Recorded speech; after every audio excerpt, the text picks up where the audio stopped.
अस्सलाम वालेकुम नाज़रीन, मैं तारिक इस्माइल सागर आपकी खिदमत में एक अहम इत्तला के साथ, आप इसे कोई कॉन्स्पिरेसी थ्योरी कह लें या कोई और नाम दे लें। बहरहाल हमारे जो सहाफ़ी हजरात हैं, ख़ुसूसन हमारा जो इलेक्ट्रॉनिक मीडिया के सहाफ़ी हजरात हैं, वो हमेशा बहुत दूर की कौड़ी लाते हैं और बाज़ बातें ऐसी कह जाते हैं जिन की अथेंटिसिटी उनसे हम तो तलब नहीं कर सकते कि इस पोजीशन में नहीं है, लेकिन तलब करनी ज़रूर चाहिए। मौलाना तारिक जमील मज़दल्लाहुल आलिया ने एक फ़िक्रा सिर्फ ये कह दिया किसी मीडिया मालिक के हवाले से कि मीडिया झूठ बोलता है। एकदम पूरा गौर उन पे उमड़ पड़ा। मोहम्मद मालिक ने बैठा लिया, वो आ गया, हामिद मीर आ गया जनाब, और वो छुरियां निकाल के बैठ गए कि अब मौलाना।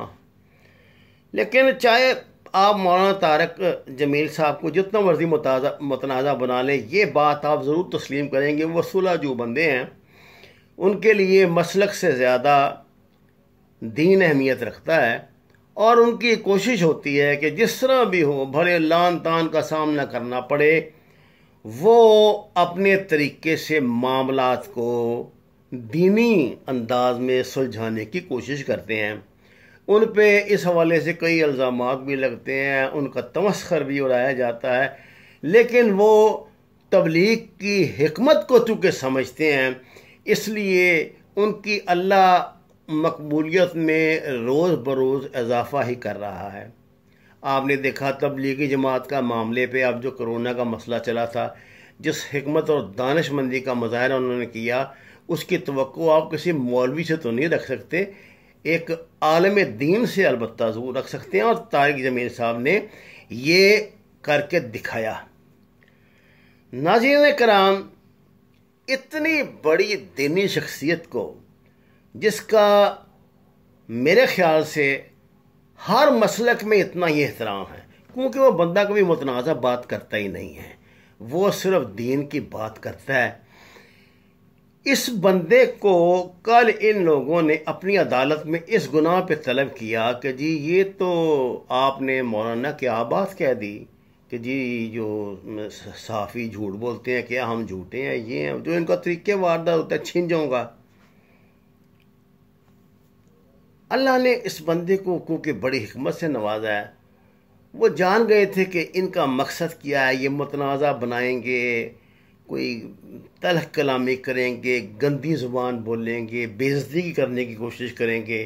तो अल्लाह ने, ज़ाहिर अल्लाह अब ऐसे बंदों की फिर मतलब अल्लाह मर्द मोमन की जो होती है बसीरत, उसको तो आप नहीं ना चैलेंज कर सकते। मौलाना तारिक जमील ने उनसे कहा कि भाई मैं आपसे कोई आर्गू नहीं कर रहा, कोई बहस नहीं कर रहा, मैं आपसे बहुत माफ़ी चाहता हूँ, अगर मेरी बात से किसी की दिल आज़ारी हुई है तो मैं उससे माज़रत ख्वाह हूँ। भले उनको हमारी ज़ुबान में कुछ देर के लिए सुबकी उठानी पड़ी, और ये ज़ाहिर बड़ा बहुत जज्बाती सदमा उन्हें पहुँचा होगा कि एक तो उन्होंने सही बात की और उल्टा उन्होंने अपनी अदालत में इन लोगों ने उनको बुला लिया। माशाअल्लाह। खैर इसके बाद कोई बहस मुबासा तो नहीं हुआ, और उन्होंने कहा कि ठीक है जी, अगर आपने बात ही ख़त्म कर दिया तो हम क्या बात करें।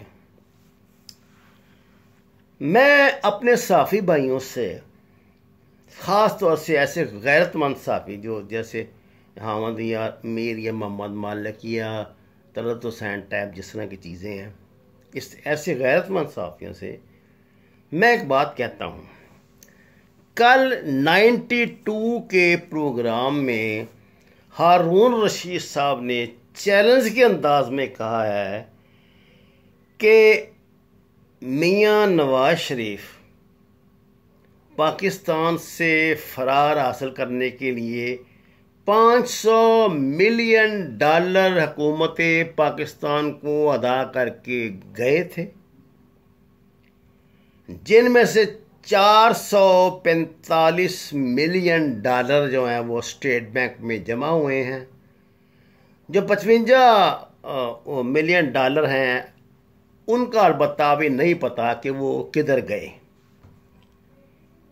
उन्होंने ये भी दावा किया कि इसके अलावा भी मियाँ साहब ने कुछ देने का वादा किया था और वो लंदन जाने के बाद अपने वादे से मुकर गए, जिसकी वजह से अब वो पाकिस्तान नहीं आ सकते।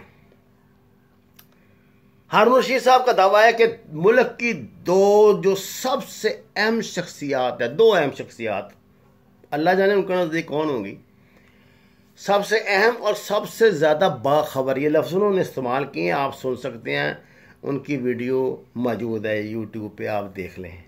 कल का 92 का प्रोग्राम था। उन्होंने कहा जी कि इन 2 अहम तरीन शख्सियात में से एक ने उन्हें ये बात मुसद्दका ज़राए से बताई है, और दूसरी बात उन्होंने कहा है कि उसी अहम तरीन शख्सियत ने हारून रशीद साहब को बताया कि मियाँ साहब की लंदन में, मियाँ बरादरान की 300 जायदादें हैं, और उन्होंने इसको चैलेंज के अंदाज में बात की है। मेरे ख्याल से हाथ कंगन को आरसी क्या, देखे ना, इतनी गैरत आपने एक आलम दीन की बात पे खाई है। आखिर आप भी इनका नमक खाते रहे हैं मियाँ बरादरान का, इल्ला माशाल्लाह सब ने इस गंगा में बड़े गोते खाए हैं, दाना दोना क्या। मैं कहता हूँ ऐसे तैराकियाँ की हैं और जनाब ऐसी ऐसी चुब्बियाँ लगाई हैं। आपका क्या ये फ़र्ज़ नहीं बनता कि हारून रशीद साहब को अपने प्रोग्राम में बुलाएं, उनसे पूछें, उनसे तस्दीक करें, उनसे सबूत लें। इतनी बड़ी बात है यार। ये जो 500 मिलियन डॉलर मियाँ साहब ने दिए हैं, वो अपने घर से लाकर तो नहीं ना दिए होंगे, हमारी हड्डियों के गोदी में से निकले होंगे ना जी। वो तो हमने देख लिया ना कल के, वो जो स्कैंडल आया है इनका, ये जो मसनूई बिजली पैदा करने वालों का, पीपीपीस का, कि इन्होंने कितना अरब खरब 214 अरब का नाजायज़ हमसे मुनाफा कमाया। हम तो बिजली के टैक्स पे 20-20, 22-22, बिजली के बिल पे 20-20, 22-22 टैक्स देते हैं, 15-15 टैक्स देते हैं। ये फलाना टैक्स, ये नीलम टैक्स, ये फ्यूल टैक्स, ये टैक्स, ये वाटर टैक्स, ये फलाना। वो इधर ही जा रहा है ना जी सारा कुछ। ये आटे का, चीनी का जो स्कैंडल अब ये निकला है, जो FIA ने मामला बताए हैं, और ये जो कमेटियां बनी हुई हैं करप्शन की तहकीकात की, ये सारा पैसा अवाम का ही है ना जी। सबसे पहली बात तो ये है कि जिस तरीके से अल्लाह ताला और हिम्मत दे इमरान खान साहब को, वो ये इंकशाफात करवा रहे हैं सबूत के साथ। हमारी आज़ाना गुजारिश है कि आप उनसे वो पैसे ले लें, वो स्टेट बैंक में जमा करा दें, और हमें वो अपने तवानाई बिलों में, इसमें बिजली में, गैस में, इन दोनों में ये रायत दे दें।